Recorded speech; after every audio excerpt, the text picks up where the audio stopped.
Hi, welcome to Sunil Maths tutorial, functional analysis class number 33. In this video, we learn the definition of convex set and a theorem depends upon that definition. So let us see the definition of convex set.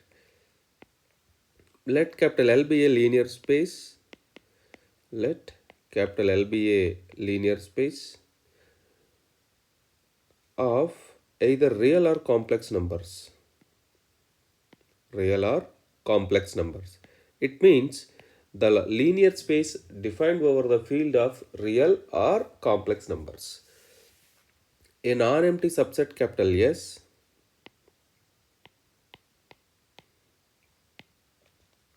a non-empty subset capital S of L is said to be convex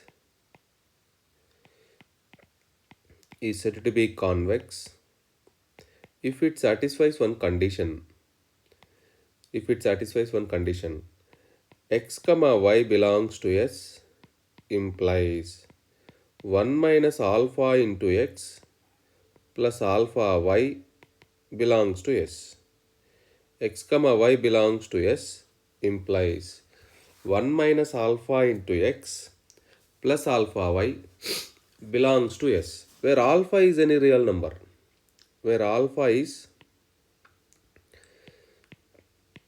any real number, where alpha is any real number, satisfying the condition 0 less than or equals to alpha less than or equals to 1. 0 less than or equals to alpha less than or equals to 1. Right. So this is the definition of convex set. L is a linear space of real or L is a linear space of real or complex numbers. It is defined over the field either complex numbers or real numbers. And a non-empty set capital S of L. S is a non-empty subset of the linear space L. Then it is said to be convex set if it satisfies one definition. X comma y belongs to S implies, here it is the condition. X comma y belongs to S implies 1 minus alpha into x plus alpha y also belongs to capital S. Where alpha is any real number satisfying this condition 0 less than or equals to alpha less than or equals to 1. Okay. By taking alpha is equals to 1 by 2, what we get? If we choose alpha is equals to 1 by 2. If we choose alpha is equals to 1 by 2. Then x comma y belongs to S implies 1 minus 1 by 2 into x plus 1 by 2 y belongs to S. It means simply you can write 1 by 2x plus 1 by 2y. 1 by 2x plus 1 by 2y belongs to S. 1 by 2y belongs to S. This is nothing but x plus y by 2 belongs to S. Important one. Very, very important one. So if S is convex and x comma y belongs to are vectors of S, then x plus y by 2 belongs to S. You have to remember like this. S is convex. S is convex. And x comma y belongs to S. Then obviously x plus y by 2 belongs to S. Important definition. So now we go for the theorem. Depends upon the same definition. Very, very important theorem in exam point of view. Let us see the statement. A closed convex subset C of a Hilbert space H contains a unique vector of smallest norm. So right. Let us take H be a Hilbert space.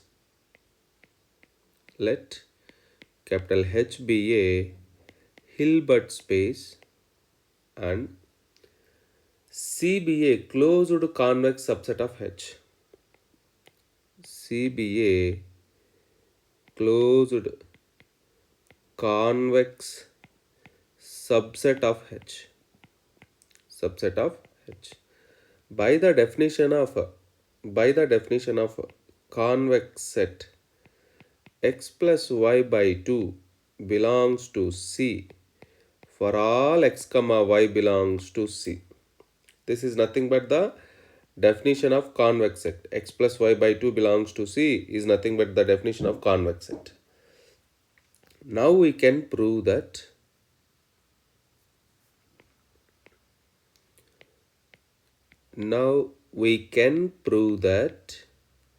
the set C contains a unique vector. The set C contains a unique vector of smallest norm.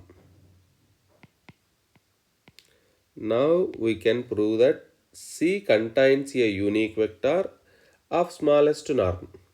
To prove this, define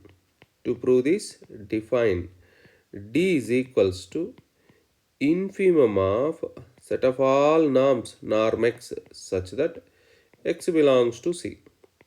Remember this one. We define D is equals to infimum of set of all norms of elements of C. So D is the infimum of set of all norms. Obviously, then there exists a sequence. xn of vectors in C. Then there exists a sequence xn of vectors in C such that norm xn converges to D. Norm xn converges to D. So we define an infimum. We define D is equals to infimum.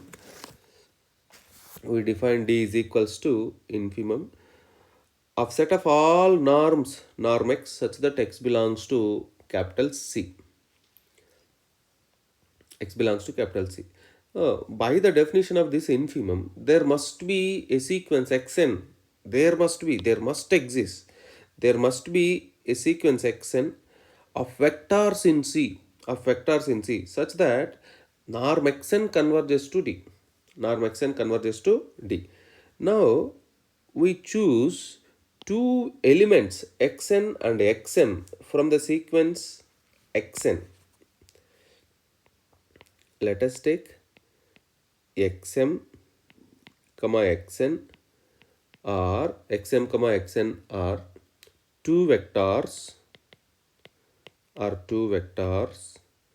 belonging to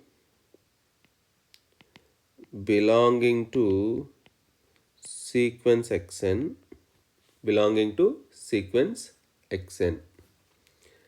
This sequence xn is subset to C. It is defined over C.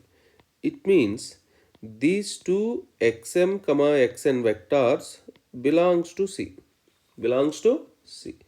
If these two elements are belongs to C and C is convex, so obviously xm plus xn by 2 also belongs to C, because by definition of convex set, xm plus xn by 2 belongs to C. It means by the definition of the infimum D, this xm plus xn by 2 is greater than or equals to D, because D is infimum among all the norms defined over C. So this condition again implies as xm plus xn greater than or equals to 2D. Let it be equation number 1. Now we apply the parallelogram law.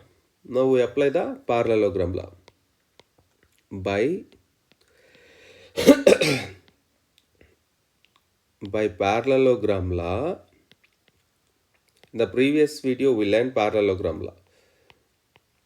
Norm xm plus xn whole square plus norm xm minus xn whole square is equals to 2 into norm xn square plus 2 into norm xm square. Yes, this condition can be written like this.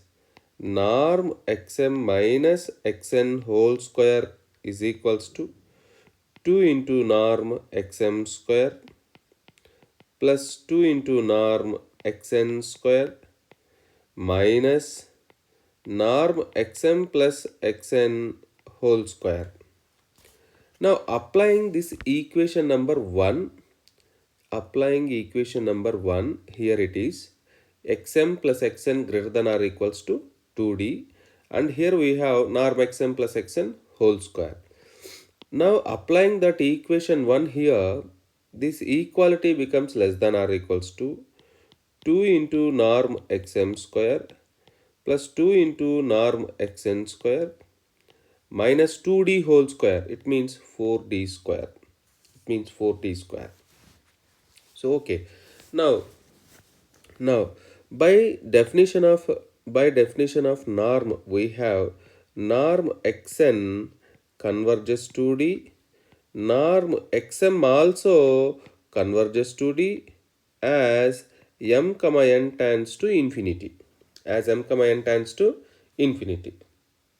So applying these two conditions here 2 into norm xm square plus 2 into norm xn square, 2 into norm xm square plus 2 into norm xn square minus 4d square tends to 2d square plus 2d square minus 4d square. It means it tends to 0. It means here the complete RHS tends to 0. Complete RHS tends to 0. So if it is complete RHS tends to 0, then from this you conclude that norm xm minus xn whole square tends to 0 as m comma n tends to 0. This is nothing but norm xm minus xn tends to 0. So this condition shows us sequence xn is a Cauchy sequence. Sequence xn is a Cauchy sequence in capital C. Sequence xn is a Cauchy sequence in capital C. Again, C subset to H. The set C subset to H. And what is H? H is a Hilbert space. Every Hilbert space is a complex Banach space. Therefore, H is a Banach space. Every Banach space is a complete normed linear space. Therefore, H is complete. Therefore, C is a closed subset. C is a closed subset of a complete normed linear space capital H. Every closed subset of complete set is also complete. Therefore, C is complete.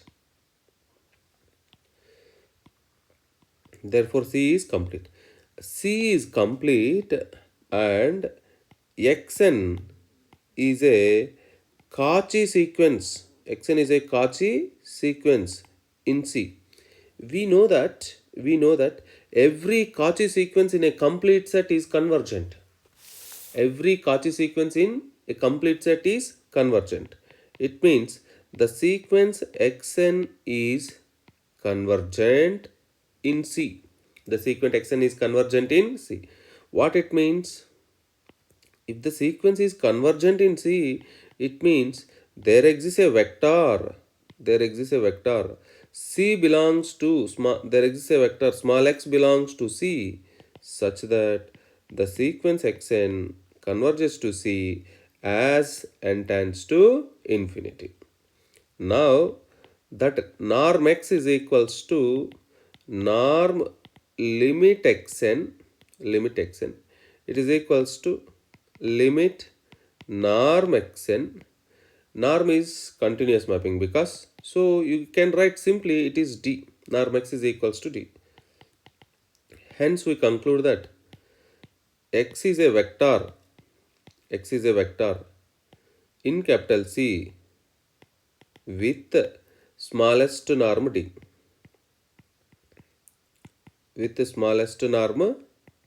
That's it.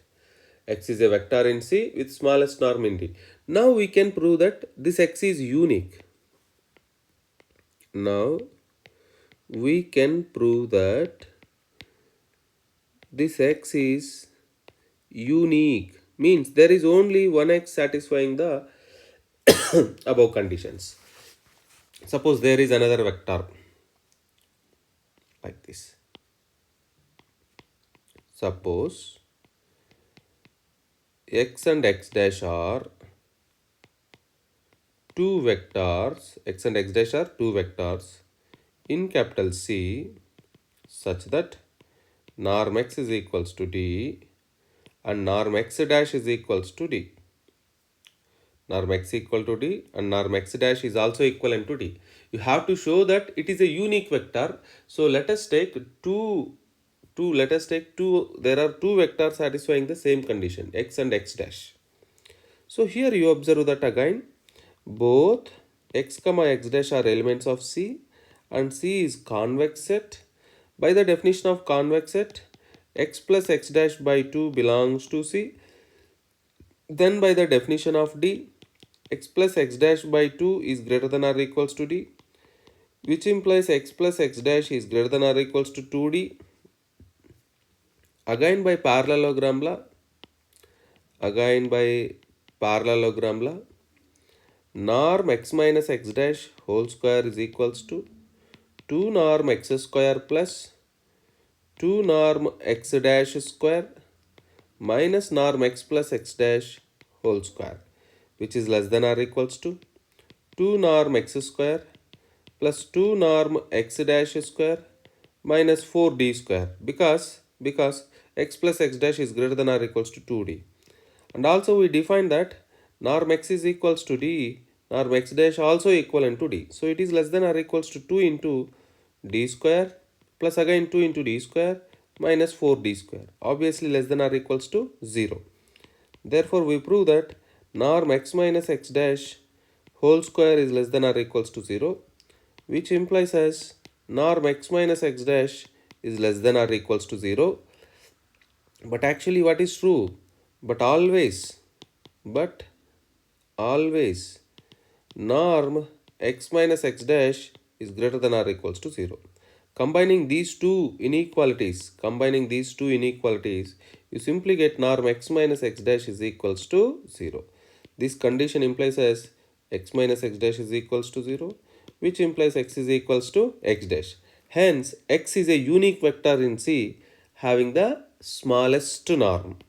X is a unique vector in C having the smallest norm. This completes the proof of our theorem. One of the very important theorem for our examination. Keep learning. Wish you all the best.